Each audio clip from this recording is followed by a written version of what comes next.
Você foi enganado. Não por um inimigo, não por alguém que queria o seu mal.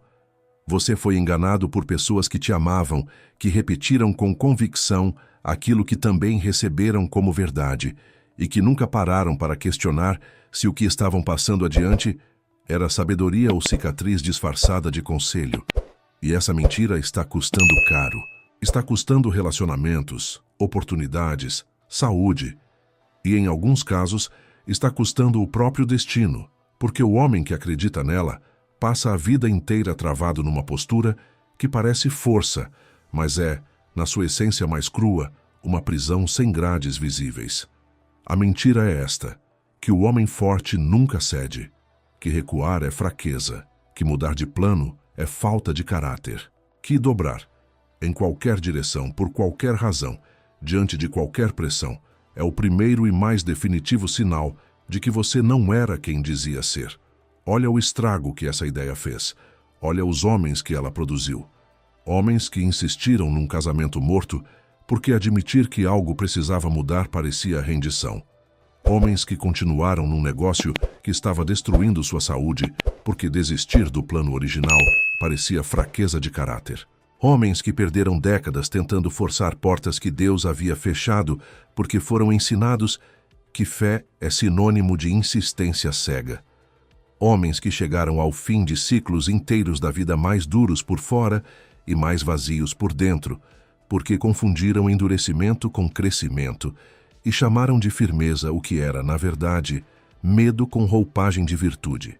Este vídeo vai rasgar essa mentira do zero. Não vai te oferecer conforto fácil. Não vai te dizer que tudo vai ficar bem se você só acreditar mais. Vai te mostrar o que a biologia já provou, o que a história dos que sobreviveram ao impossível confirma, e o que as escrituras dizem há milênios, com uma clareza que a teologia popular insiste em não ensinar, que o homem que nunca dobra não é o mais forte, é o que quebra primeiro, e que a adaptação que você recusou pode ter sido exatamente o caminho que Deus preparou, enquanto a sua rigidez foi o único obstáculo real entre você e o avanço que tanto esperou. Se isso está tocando algo verdadeiro, não assiste sozinho. Manda para alguém que precisa ouvir isso hoje. Clica no coração, inscreve-se no canal Entre Faixas e fica, porque o que vem a partir daqui vai mudar a forma como você lê a sua história e tudo que você chamou de derrota dentro dela. A fisiologia da rigidez. O que acontece no corpo do homem que não dobra. A rigidez não é apenas um traço de personalidade. Não é uma questão de temperamento ou de caráter difícil de mudar. A rigidez tem uma assinatura fisiológica que pode ser medida, observada e rastreada no funcionamento do sistema nervoso, nos níveis hormonais e nos padrões de ativação cerebral de quem a experimenta cronicamente. E quando você entende o que essa assinatura significa, começa a compreender por que o homem rígido não está sendo forte, está sendo prisioneiro. O corpo humano foi desenhado para alternar entre dois estados fundamentais: ativação e repouso, contração e expansão, resposta ao perigo e retorno à segurança. Esse ciclo não é fraqueza, é inteligência biológica. É o que permite que o organismo mobilize recursos em momentos de ameaça real e os conserve e restaure quando a ameaça passa. O problema começa quando o sistema nervoso é treinado, ao longo de anos de experiências não processadas, a interpretar qualquer forma de mudança, imprevisibilidade ou perda de controle como ameaça existencial. Quando isso acontece, o corpo entra num estado de ativação simpática crônica, um modo de combate permanente que não reconhece quando a guerra acabou. Nesse estado, o cortisol, hormônio do estresse, permanece elevado de forma contínua. E as consequências dessa elevação prolongada vão muito além do cansaço ou da irritabilidade. A imunidade cai, a qualidade do sono se deteriora, a capacidade de reparação celular é comprometida. Mas o efeito mais silencioso e mais devastador é o que acontece na mente. O cortisol cronicamente elevado literalmente encolhe a janela de percepção do homem. Isso significa que ele passa a enxergar menos opções diante de cada situação. porque os circuitos cerebrais responsáveis pela criatividade, pela empatia e pela leitura contextual ficam suprimidos quando o sistema opera em modo de sobrevivência. Em termos práticos, isso significa que o homem rígido não apenas se recusa a adaptar, ele genuinamente não consegue ver as alternativas que existem ao redor dele. Seu cérebro, sob pressão crônica, o coloca numa espécie de visão de túnel que parece firmeza, mas é, na realidade, empobrecimento perceptivo. Ele insiste no mesmo caminho, não porque é o melhor caminho, mas porque é o único que seu sistema nervoso, naquele estado, consegue processar. Existe ainda outro mecanismo que merece atenção: a relação entre rigidez e identidade ameaçada. Grande parte da incapacidade de adaptar não vem da convicção de que o plano atual é o certo, mas do medo inconsciente de que mudar o plano significa perder quem se é. Quando um homem fundiu sua identidade com sua posição, com seu método, com sua versão do que deveria acontecer, qualquer ameaça a essa versão é processada pelo sistema nervoso como ameaça à sobrevivência pessoal. Não é exagero, é neurobiologia. A flexibilidade, por contraste, não é sinal de um sistema nervoso fraco ou desregulado. É exatamente o oposto. O sistema nervoso de um homem que consegue dobrar sem partir é um sistema que aprendeu a completar os ciclos de estresse, a retornar ao equilíbrio após a pressão, a distinguir entre ameaça real e mudança necessária. Esse homem não é menos sensível ao perigo. É mais capaz de respondê-lo com inteligência porque seu repertório de respostas não foi reduzido pelo estresse crônico a uma única opção: resistir. A ciência que estuda a regulação do sistema nervoso autônomo mostra que a capacidade de alternar entre estados, de contrair e expandir, de pressionar e recuar, de avançar e dobrar, é o marcador mais consistente de resiliência real em longo prazo. Não é a ausência de pressão, é a capacidade de atravessá-la sem perder o eixo. E o que é extraordinário é que essa capacidade pode ser cultivada. Não é um dom genético reservado a alguns. É uma competência que o homem pode desenvolver, especialmente quando entende que dobrar, no tempo certo, não é trair a si mesmo. É se preservar inteiro para o que ainda está por vir. O bambu e a borracha, dois modelos de força que a Bíblia já conhecia. Existe na natureza uma lição sobre força que nunca precisou de palavras para ser ensinada, mas que a maioria dos homens passou a vida inteira sem parar para observar. O bambu é talvez o exemplo mais perfeito dessa lição. Uma planta que pode crescer metros em questão de dias, que suporta peso proporcional ao seu diâmetro muito além do que qualquer madeira rígida conseguiria, e que, diante de um vento suficientemente forte para dobrar sua haste quase até o chão, faz exatamente isso. Dobra. E depois retorna. Não porque cedeu à força do vento, mas porque sua constituição interna foi projetada para exatamente esse movimento. A estrutura interna do bambu é composta de feixes de fibras sobrepostos e entrelaçados, de forma que distribuem a tensão ao longo de toda a haste, em vez de concentrá-la em um ponto único. Quando o vento pressiona, toda a estrutura participa da resposta. Nenhum ponto único quebra, porque nenhum ponto único carrega o peso sozinho. Esse é o design da flexibilidade inteligente. Não é a ausência de estrutura, mas uma estrutura tão sofisticada que consegue mover-se sem desintegrar. A borracha opera por um princípio diferente, mas igualmente revelador. Ela estica sob tensão porque sua constituição molecular permite a deformação temporária sem ruptura permanente. A força aplicada não à parte reorganiza temporariamente sua forma interna. E quando a força cessa, as ligações moleculares retornam ao padrão original. O que tanto o bambu quanto a borracha têm em comum é que a capacidade de retornar depois de dobrar não é fraqueza da constituição. É a evidência mais clara de que a constituição é excepcional. O que é extraordinário é que as Escrituras descreveram esse princípio com muito mais profundidade do que qualquer metáfora botânica poderia alcançar, séculos antes de a ciência ter vocabulário para nomeá-lo. Quando as cartas de Paulo descrevem o aprendizado do contentamento em qualquer estado, na abundância, e na necessidade, na honra e no esquecimento, no avanço e na espera. Elas não estão descrevendo resignação passiva. Estão descrevendo a constituição interna de um homem que aprendeu a dobrar sem perder o eixo. Um homem cujas fibras internas estão tão entrelaçadas com algo que não muda, que as circunstâncias que mudam não conseguem desintegrá-lo. Os provérbios, quando falam da diferença entre o prudente e o tolo, estão com frequência apontando para exatamente essa distinção. O prudente lê o momento e ajusta o passo. O tolo insiste no mesmo movimento, mesmo quando o movimento não produz mais nada. A sabedoria bíblica não é a sabedoria do homem que nunca muda. É a sabedoria do homem que sabe o que nunca deve mudar, e a partir dessa ancoragem profunda, consegue adaptar tudo o mais, sem ansiedade e sem vergonha. Há uma imagem em Isaías que merece atenção especial neste contexto. A promessa de que as coisas antigas já passaram e que algo novo está sendo feito, mesmo que ainda não seja percebido, não é uma promessa de destruição do que existia. É uma promessa de que Deus não está preso ao formato que as coisas tinham antes. Ele está preso ao destino para o qual o homem foi chamado, e frequentemente o caminho para esse destino exige rotas que o homem jamais mapeou. O bambu que recusa dobrar no vento não está sendo fiel à sua natureza. Está traindo exatamente a engenharia que o tornaria inquebrável. Este é um dos paradoxos mais profundos da espiritualidade madura.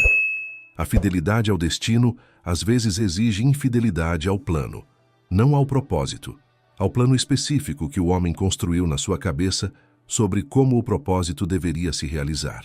E a capacidade de soltar o plano sem soltar o propósito é exatamente o que define um homem de fé com estrutura interna de bambu, aquele que dobra no vento providencial sem jamais perder a verticalidade da convicção. Quando Deus muda a rota, a adaptação como ato de fé, não de derrota. Uma das leituras mais deformantes da espiritualidade popular é a ideia de que o homem de fé tem um plano claro, e quando esse plano desmorona, é sinal de que algo deu errado, com ele, com sua fé, com sua obediência ou com o próprio Deus. Essa leitura produziu ao longo de gerações um tipo muito específico de sofrimento. O sofrimento de quem está vivendo uma mudança de rota inevitável e interpretando esse processo como fracasso espiritual. A narrativa bíblica não sustenta essa leitura em nenhum momento. O que ela sustenta é o oposto. Ao percorrer as histórias dos homens e mulheres que foram chamados por Deus ao longo das Escrituras, o padrão que emerge não é o de trajetórias lineares e previsíveis, onde cada passo confirma o anterior. O padrão que emerge é o de rotas que dobram, que param, que recuam, que atravessam desertos e que muitas vezes chegam ao destino por um caminho que o próprio viajante jamais teria escolhido. Existe uma distinção que raramente é ensinada com a clareza que merece: a diferença entre o propósito de Deus e o plano do homem sobre como esse propósito deveria se realizar. O propósito de Deus é imutável. Ele não recua, não se engana, não é surpreendido por nenhuma circunstância. Mas o plano que o homem constrói mentalmente sobre como esse propósito vai se manifestar é uma construção humana, limitada pela perspectiva parcial de quem está dentro da história sem conseguir ver o arco completo. E quando Deus muda a rota, quando fecha uma porta que o homem tinha como certa, quando dissolve um relacionamento que parecia fundamental, quando retira recursos que pareciam indispensáveis para o projeto, ele não está cancelando o propósito. Está descartando um plano que não chegaria lá. O problema não é a mudança de rota em si. O problema é a teologia rígida que ensinou o homem a interpretar toda mudança como traição. Uma teologia que diz que fé é sinônimo de certeza sobre o caminho específico e que a incerteza sobre o caminho é sinal de fé insuficiente. Essa teologia não tem sustentação nas Escrituras, mas tem enorme sustentação no medo humano de estar errado, de ter desperdiçado tempo, de ter seguido um caminho que não levou a nada. Quando Isaías descreve um Deus que declara: "Vejam, estou fazendo algo novo", isso não é um anúncio casual. É uma declaração ontológica sobre a natureza de Deus, um Deus que não está preso às formas antigas, que age em novidade, que é mais comprometido com o destino do homem do que com o método que o homem elegeu para chegar lá. O homem que consegue ouvir esse anúncio e se abrir para a rota nova, sem interpretar como abandono, não está capitulando. Está demonstrando o tipo mais raro e mais profundo de fé. A fé que confia no destino, mesmo quando a rota foi completamente reescrita. Adaptar-se ao que Deus permite, quando o que Ele permite contradiz o que o homem planejou, é um ato que exige algo que a rigidez nunca poderá produzir: humildade epistêmica. A humildade de admitir que sua visão do mapa é parcial, que o que você via como o único caminho era apenas o caminho que você conseguia enxergar daquele ponto, que existem rotas que estão além da sua linha de visão e que chegam com muito mais precisão ao lugar onde você foi chamado a estar. Este é o ato de fé que ninguém ensinou com clareza. Não o ato de gritar mais alto que o problema, não o ato de declarar mais vezes o mesmo resultado, mas o ato de soltar o mapa que você desenhou e confiar na mão que conhece o terreno inteiro. O paradoxo do controle. Por que quem segura tudo perde o essencial? Existe um mecanismo psicológico que opera nas profundezas da mente humana com uma eficiência extraordinária e uma silenciosidade perturbadora. Ele não anuncia sua presença. Não se apresenta com o nome que realmente tem. Ele se veste de responsabilidade, de comprometimento, de cuidado, de consistência e, às vezes, até de espiritualidade. Mas seu nome verdadeiro é medo, e a forma como ele mais frequentemente se manifesta nos homens que não conseguem adaptar-se à vida é através da compulsão por controle. O homem que não consegue dobrar, que não consegue mudar de plano, de método, de expectativa, de relação, de posição, está quase sempre operando a partir de uma crença nuclear que raramente examinou, a de que se ele controlar o suficiente, nada essencial será perdido. Se ele segurar com firmeza o suficiente, o que ama não vai embora. Se ele não mudar, não terá que enfrentar o luto de admitir que o que tinha já não serve mais para onde está indo. Mas o paradoxo do controle é cruel e preciso. Quanto mais o homem aperta, mais perde. Relacionamentos que poderiam ter sobrevivido e crescido sufocam sob a pressão de expectativas rígidas que não toleram a forma natural como o outro se move. Oportunidades que poderiam ter sido aproveitadas são recusadas porque não cabem no formato do plano original. Saúde é sacrificada na insistência de manter uma rotina que já não produz o que deveria, porque admitir que algo precisa mudar parece mais ameaçador do que o esgotamento silencioso. A árvore que não cede ao vento não protege suas raízes ao resistir.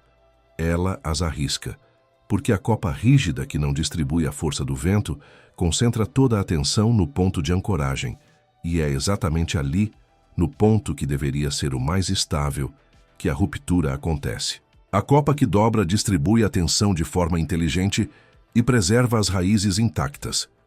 Esse é o paradoxo que o homem que segura tudo nunca consegue ver, que a rigidez que ele usa para proteger o essencial é a própria força que arranca o essencial pela raiz. Há ainda um aspecto mais profundo que merece ser nomeado. A autonomia real, a capacidade de ser o agente de sua própria vida em vez de ser agido pela vida, não é a capacidade de nunca mudar. É a capacidade de escolher como mudar. O homem que nunca adapta não é mais livre do que o homem que é varrido por qualquer vento. Ambos perderam a autonomia, um para a rigidez, outro para a impulsividade.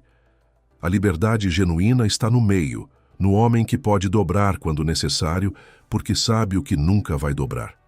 Que pode mudar o método porque tem clareza suficiente sobre o propósito para saber que o método é apenas o meio, não o fim. A espiritualidade madura produziu ao longo da história homens e mulheres que demonstraram exatamente esse tipo de autonomia. Não eram pessoas que nunca mudavam. Eram pessoas que mudavam de forma tão consciente, tão ancorada em algo que permanecia inabalável em seu interior, que a mudança não os fragmentava, os refinava. Cada adaptação era um ato de escolha, não de rendição. Cada dobra era navegada com a clareza de quem sabe que o eixo está intacto, mesmo quando a forma exterior está se reorganizando. O controle que o homem precisa soltar não é o controle sobre seus valores, sua integridade, seu propósito mais profundo. Esse controle deve ser protegido a qualquer custo. O controle que precisa ser solto é o controle sobre como as coisas deveriam parecer, sobre o cronograma que ele definiu, sobre a versão específica do futuro que construiu na mente. E, paradoxalmente, quanto mais ele consegue soltar esse controle, mais real e mais sólida se torna a sua capacidade de influenciar o que realmente importa. A diferença entre ceder e capitular, o que a sabedoria sabe e o orgulho confunde. Um dos maiores equívocos que sustenta a rigidez é a incapacidade de distinguir entre dois movimentos que parecem iguais por fora, mas são radicalmente diferentes por dentro: ceder e capitular, adaptar e abandonar, dobrar e quebrar por dentro. Essa distinção é o coração do que diferencia o homem maduro do homem que confunde orgulho com princípio. Capitular é abandonar os valores. É render-se não ao processo necessário, mas à pressão que pede que você se torne alguém que não é, que comprometa o que não deveria ser comprometido, que sacrifique a integridade em nome da conveniência. Capitular é o tipo de dobra que não retorna, que deixa o homem numa posição permanentemente diferente da original, porque algo essencial foi sacrificado no processo. Adaptar é fundamentalmente diferente. É mudar o método sem abandonar o destino. É reorganizar a rota sem trocar o norte. É ser capaz de reconhecer que a forma como você estava tentando chegar a algum lugar não está funcionando, e ter a sabedoria e a coragem de experimentar outra forma, não porque desistiu do destino, mas precisamente porque ainda quer chegar lá. A confusão entre essas duas coisas é o que leva homens a se prenderem em métodos que já não funcionam por anos, décadas, por temer que mudar o método seja o mesmo que perder o caráter. Um estrategista experiente em qualquer campo sabe disso de forma intuitiva. Você não luta no terreno do adversário quando o terreno o desfavorece. Você não continua usando a mesma tática quando a tática já não produz resultado. Você não insiste no mesmo golpe quando o adversário aprendeu a bloqueá-lo. Isso não é covardia. É inteligência. É a diferença entre o guerreiro que sobrevive e vence e o guerreiro que morre com orgulho intacto e objetivo não alcançado. Os provérbios mapeiam essa distinção com precisão cirúrgica ao longo de seus capítulos. O prudente vê o perigo e se esconde. O tolo segue em frente e paga as consequências. O prudente que se esconde não é covarde, é alguém que preservou recursos para o momento certo de agir. O tolo que segue em frente não é corajoso, é alguém que confundiu impulsividade com bravura e insistência com força. O orgulho, neste contexto, é o grande inimigo disfarçado de virtude, porque o orgulho cria uma narrativa em que mudar de caminho é humilhação, em que pedir ajuda é fraqueza, em que admitir que estava errado é colapso da identidade. E enquanto essa narrativa governa o homem por dentro, toda a sua energia que poderia estar sendo usada para avançar está sendo consumida para manter uma fachada de infalibilidade que não serve a ninguém, nem a ele mesmo. A sabedoria que a vida forja nos homens que realmente avançaram não é a sabedoria do que sabe tudo desde o início. É a sabedoria do que aprendeu a distinguir o que nunca pode ser tocado do que pode e deve ser reorganizado quando necessário. Valores, caráter, propósito, integridade. Esses não dobram. Método, formato, cronograma, plano específico, caminho escolhido. Esses podem e precisam ser revistos quando a evidência mostra que estão levando na direção errada. A maturidade é saber essa diferença. A sabedoria é agir de acordo com ela sem precisar que o ego concorde primeiro. O que se forma no homem que aprendeu a dobrar sem partir. Há algo que acontece no interior do homem que atravessa múltiplas mudanças de rota sem perder o eixo que nenhuma trajetória linear poderia produzir. Algo que não tem nome simples, mas que é reconhecível de imediato quando você o encontra numa pessoa. É uma qualidade de presença que não depende de as circunstâncias estarem favoráveis. Uma tranquilidade que não é passividade. Uma segurança que não vem de ter o controle. Uma clareza que não precisa que tudo faça sentido agora para continuar se movendo com intenção. Esse algo é o produto direto de ter dobrado repetidas vezes sem perder o eixo, de ter enfrentado a pressão da mudança e descoberto que do outro lado da adaptação havia uma versão do próprio homem que o plano original nunca teria produzido, porque o plano original pressupunha condições favoráveis, cronogramas respeitados, recursos disponíveis, pessoas confiáveis no lugar certo. E a vida raramente entrega essas condições todas ao mesmo tempo. O que a vida entrega é pressão, imprevisibilidade, mudança e a exigência constante de que o homem se reorganize sem perder o que é essencial. O que a neurociência chama de janela de tolerância expandida é o que acontece no sistema nervoso de um homem que foi exposto repetidamente a situações de alta pressão e aprendeu a atravessá-las sem dissociar, sem congelar e sem explodir. Sua capacidade de permanecer funcional sob estresse não é porque o estresse diminuiu, é porque sua capacidade de processá-lo cresceu. Ele tolera mais porque foi exposto a mais e sobreviveu ao mais. E cada ciclo de pressão atravessada com integridade expande essa janela um pouco mais. A teologia chama esse processo de maturidade, e as cartas bíblicas a descrevem com uma linguagem que revela o custo e o valor desse processo de forma simultânea. A tribulação produz perseverança, e a perseverança produz caráter provado, e o caráter provado produz esperança. Não a esperança frágil do que ainda não foi testado, mas a esperança sólida do que foi testado e descobriu que não estava sozinho naquilo. Essa progressão não acontece em trajetórias confortáveis. Ela exige exatamente o tipo de pressão que o homem rígido tenta a todo custo evitar. O homem que aprendeu a dobrar sem partir também desenvolve algo extraordinariamente raro: confiança que não é baseada em ter o controle, mas em ter sobrevivido à perda dele. Essa distinção é fundamental. A confiança que vem do controle é frágil porque depende de condições que podem ser retiradas a qualquer momento. A confiança que vem de ter sobrevivido à perda do controle é robusta, porque está fundada em experiência vivida, em memória incorporada de que é possível atravessar o que parecia impossível e chegar ao outro lado mais inteiro do que estava antes. Esse homem também desenvolve uma relação diferente com a incerteza. Onde outros veem incerteza como ameaça, ele começa a ver como espaço. O espaço onde a providência opera, onde o inesperado que vai mudar tudo pode entrar, onde Deus age de formas que o plano rígido não teria deixado acontecer.